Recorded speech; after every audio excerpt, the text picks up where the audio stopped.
I want to say something that will come to you as a surprise. Families are complicated. It's both a truism and an understatement. There's not one of us here or one of us participating from home who has not or doesn't still experience conflict, jealousy, resentment, anger, grudges in our families.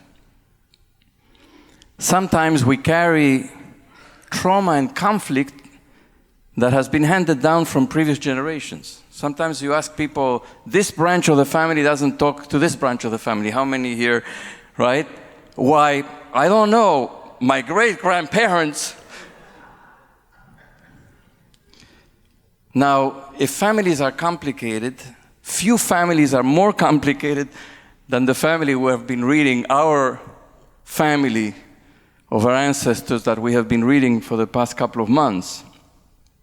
And we come to Parshat Vayigash this morning and look at what Yosef and Yehuda and their brothers are dragging. These are children of one father from 4 different mothers, one loved, one not so much loved, maybe even resented, 2 concubines of whom we know almost nothing. The 2 children of the favored wife, or the favorite wife, are favored, one of them above all others. And the favoritism actually started in the previous generation with Yitzchak and Rivka. Vayav Yitzchak et Esav, ki tzayid befiv, ורבקה אוהבת את יעקב. יצחק loved Esav, and Rivka loved Yaakov.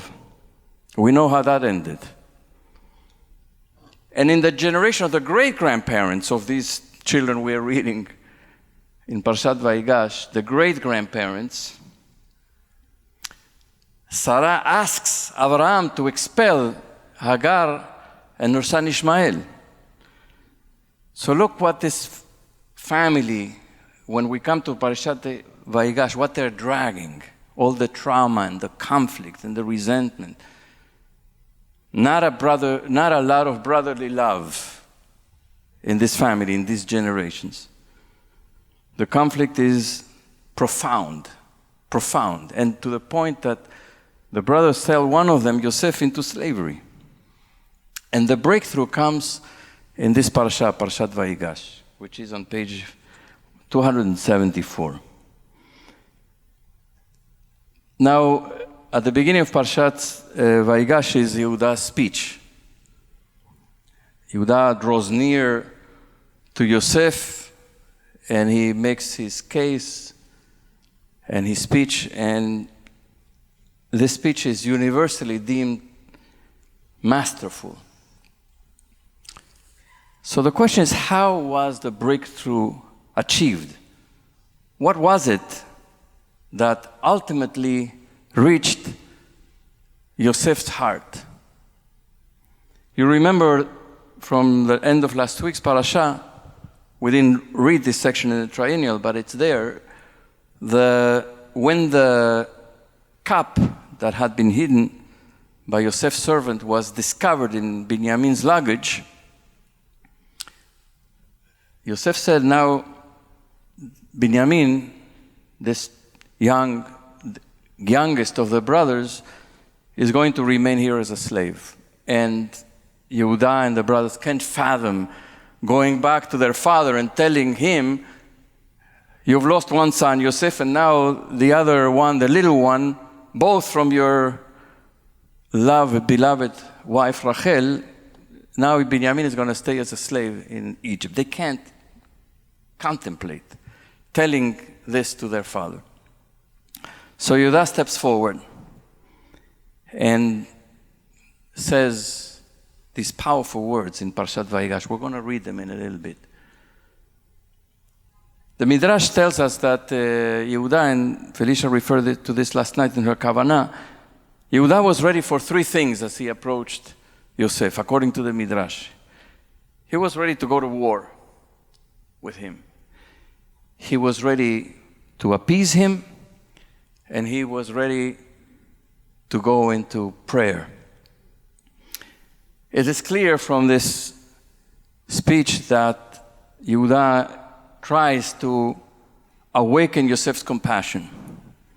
Yet some midrashim read in between the lines of Yehuda's words, and they pick up in these words resentment and harshness and anger and aggression. Yehuda, in other words, is not just awakening Yosef's compassion, but he's also filled with these feelings, negative, harsh feelings. He's menacing towards Yosef, according to some midrashim. Rashi says, because Yehuda says the words, Ki imecha kefar'o, Ki kamocha kefar'o, because you're equal to Pharaoh. He says this in the beginning of his speech. You're Ki kamocha kefar'o, you are like Pharaoh. And Rashi says, in my eyes, you are as important as the king. This is the literal meaning.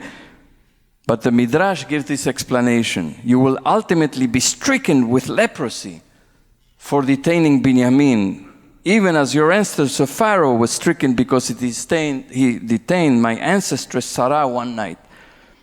Another explanation is you are unreliable as Pharaoh, Yehuda says.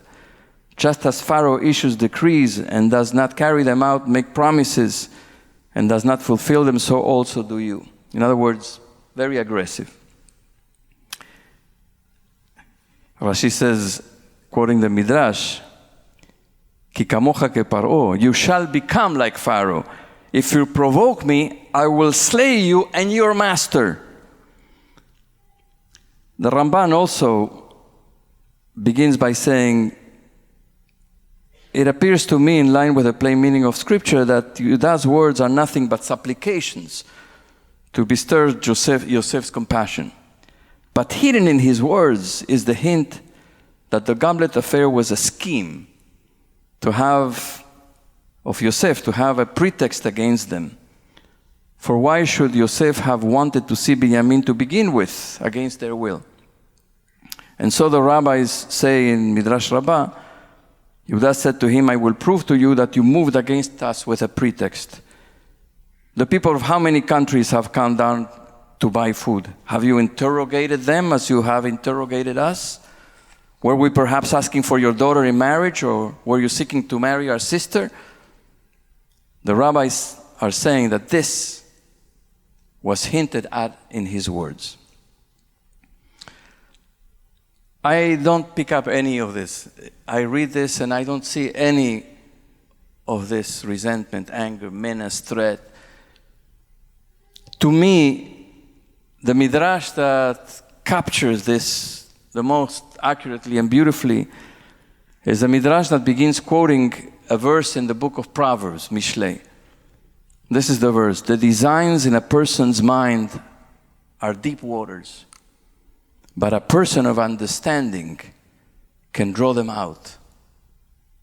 The designs in a person's mind are deep waters, but a person of understanding can draw them out. The Midrash says Yosef was like a deep well, deep waters, but Yehuda was able to draw him out. Yosef was all in. He didn't betray anything on the outside. Everything was very, very deep. All his emotions, his feelings, his thoughts, everything was very, very deep. Yosef resembles a deep well, says the Midrash, with refreshing and delicious water, but no one could draw and drink from it until someone came and tied a rope to a rope, a cord to a cord, and was able to get all the way down into the well and draw and drink from the water. And everybody was able then to draw and to drink from it. So did Yehuda speak to Yosef word after word until he reached his heart. This is, to me, the most beautiful midrash on this parasha, because I think this is what happened here. Yehuda was able to penetrate deep, deep, deep into Yosef's heart and open him up. The most, I think, besides this midrash, also beautiful commentary appears in a book by Robert Alter, the biblical scholar and translator, called The Art of Biblical Narrative. I read this book, I studied in rabbinical school many, many years ago. And I have this marked, with lots of little stars. I'm going to quote, it's a rather long quote, but it really, I think it's so perceptive about this section we're about to read. So I will say it instead of paraphrasing, I will to say it in Robert Alter's words. It should be clear that this remarkable speech is a point-for-point undoing, morally and psychologically, of the brothers' earlier violation of fraternal and filial bonds. They had violated every single bond with regard to their brother and regard to their father, with what they did by first thinking about murdering Yosef and then selling him and lying to their father. They broke every fraternal and filial bond. And this is an undoing. How so? A basic biblical perception about both human relations and relations between God and man is that love is unpredictable, arbitrary, and at times perhaps seemingly unjust. And Yehuda now comes to an acceptance of that fact with all its consequences. His father, he states clearly to Yosef, has singled out Binyamin for a special love, as he singled out Rachel's other son before. It is a painful reality of favoritism with which Yehuda, in contrast to the earlier jealousy over Yosef, is here reconciled. Out of filial duty and more, out of filial love. His entire speech is motivated by the deepest empathy for his father, by a real understanding of what it means for the old man's very life to be bound up with that of the lad, Binyamin. He can even bring himself to quote sympathetically Yaakov's typically extravagant statement that his wife bore him 2 sons, as though Leah, Yehuda's mother, were not also his wife, and the other 10 were not also his sons. 22 years earlier, Yehuda engineered the selling of Yosef into slavery. Now he's prepared to offer himself as a slave so that the other son of Rachel can be set free. 22 years earlier, he stood with his brothers and silently watched when the blood tunic they had brought to Yaakov sent their father into a fit of anguish. Now he's willing to do anything in order not to have to see his father suffer that way again. Yehuda then, as a spokesman for the brothers, has admirably completed the painful process of learning to which Yosef and circumstances have made him submit. The only essential thing he still does not know is Yosef's identity. These revelations of a profound change in feeling shake Yosef. All the more powerful that he says these things, not knowing that this is Yosef. And then Yosef, he has reached Yosef's heart, and Yosef now opens up. Yosef said to his brothers, Ani Yosef, I am Yosef. Aod avicha, is my father still well? But his brothers could not answer him, so dumbfounded were they on account of him. And then the Torah goes on, Vayomer Yosef elechav geshuna elai. Then Yosef said to his brothers, come forward to me, come close. Vayigashu, and they came close. And this is more than one, this is not just physical, obviously. I mean, the Torah is speaking in a deeper level, right? Come close to me, not just physically. And they came close. Vayomer, and he said, Ani Yosef achichem. I am Yosef, your brother, achichem, your brother. And he tells them the truth. He doesn't He doesn't cover up. He whom you sold into Egypt. I am your brother. I'm still your brother. I was your brother when you sold me. And now I'm still your brother. And then he goes on. Now do not be distressed or reproach yourselves because you sold me hither. It was to save life that God has sent me ahead of you. In other words, you just played along. It was God's plan. It was God's plan all along. You just played a part in God's plan. It's not your fault. Do not reproach. It was all for the better. Because we're all alive now. And because you were able to come here and get food and find sustenance and bring it back to your Father, to our Father. So Yudah's speech, in my mind, in my view, is not just about awakening Yosef's compassion. Certainly is not about anger and resentment and aggression, as many of these midrashim claim. To me, this is about empathy and acceptance. I think that's the key, the acceptance. What's the acceptance? Yehuda and then Yosef both understand and accept that it could not have been otherwise. They free each other from guilt. This acceptance, this realization couldn't have been otherwise. They free each other from the guilt, from reproach. They release each other from the expectation that everything in the family has to be perfect and fair. Because in the beginning, that's what they were going for, fairness. How unfair that he's the favorite. How unfair that he gets the gifts. How unfair that his mother is more loved than my mother. And Yosef played that part too. He just rubbed it in their faces. And now they come to understand that not everything has to be perfect or fair, because that's what reality is about. It's the acceptance that life and reality are not always fair. And once they could understand that that's the way it works, that's the way life is, then there's a breakthrough here. Through that acceptance and that releasing each other from the guilt and the reproach. And that's the key. How many of our grudges and resentments are about because it's unfair? Well, guess what? Life isn't fair. That's how we work. That's how we're wired. We're wired to. Now, earlier in the beginning of the story of Yosef,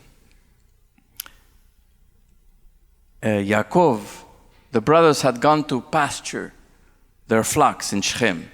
It was a 3-day walk from where they lived. And Yaakov had sent Yosef, who had stayed behind, go and see how your brothers and how the flocks are faring, and bring me back word. In other words, go see how they're doing. There was no telephone, right? No WhatsApp. So he had to go 3 days, check how they're doing, and come back. So he sent him from the valley of Hebron, right? From Hebron all the way south of Jerusalem, north of Jerusalem, to Shechem, to Nablus. And then the Torah tells us, "Vayimtzeu ish ve'ine to'eh basadeh," and a man came upon him while Yosef was wandering in the fields. He was lost. Vayishaleu ha'ish lemor, and this man, anonymous, asked Yosef, "Ma tevakesh, what are you looking for?" His response, "Vayomer et achai anochi mevakesh." He answers, "I'm looking for my brothers." Now the Torah doesn't speak just in the plain superficial level. Yes, he was looking for his brothers. Which direction is Shechem? But this was a much deeper level. I'm looking for my brothers.